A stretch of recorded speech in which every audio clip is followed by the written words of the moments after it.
কিন্তু যে টিমটি তিনি গঠন করেছেন উপদেষ্টা পরিষদের, এদের মধ্যে বেশ কয়েকজন শেখ হাসিনার দোসর ছিলেন। এদের মধ্যে অনেকেই রাষ্ট্র পরিচালনায় একেবারে অনভিজ্ঞ। সেটি হলো এই বছরের মধ্যে অতি অল্প সময়ের মধ্যে পার্লামেন্ট নির্বাচনের সুনির্দিষ্ট তারিখ ঘোষণা করুন। আইন শৃঙ্খলা পরিস্থিতির ঘোরতর অবনতি হয়েছে, এর উন্নতি সাধন করুন।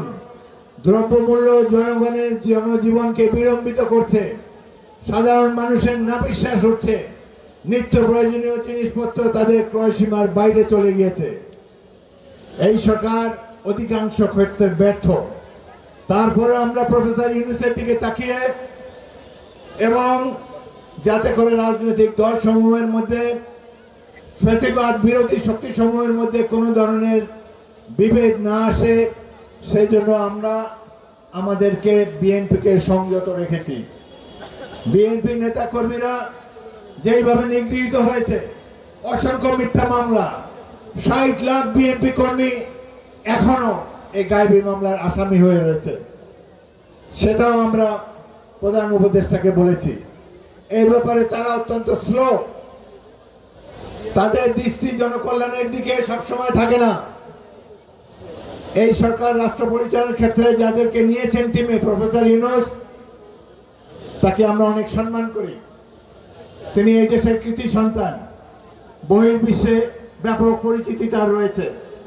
কিন্তু যে টিমটি তিনি গঠন করেছেন উপদেষ্টা পরিষদের, এদের মধ্যে বেশ কয়েকজন শেখ হাসিনার দোসর ছিলেন।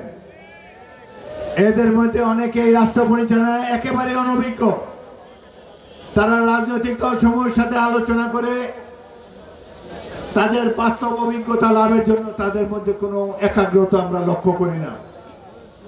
কিন্তু বাংলাদেশের জনগণ তো গিনিপেগ নয়।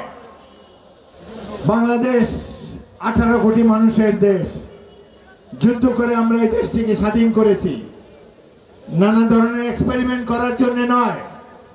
জনগণের সাথে যাদের ন্যূনতম সম্পর্ক নাই, যারা বাংলার গ্রামকে দেখেনি, যারা শরতের কাশবন দেখেনি, কিভাবে মেঘে কিভাবে উত্তল বঙ্গোপসাগর পাড়ি দেয় ট্রলারে করে, এইসব দৃশ্য তারা দেখেনি।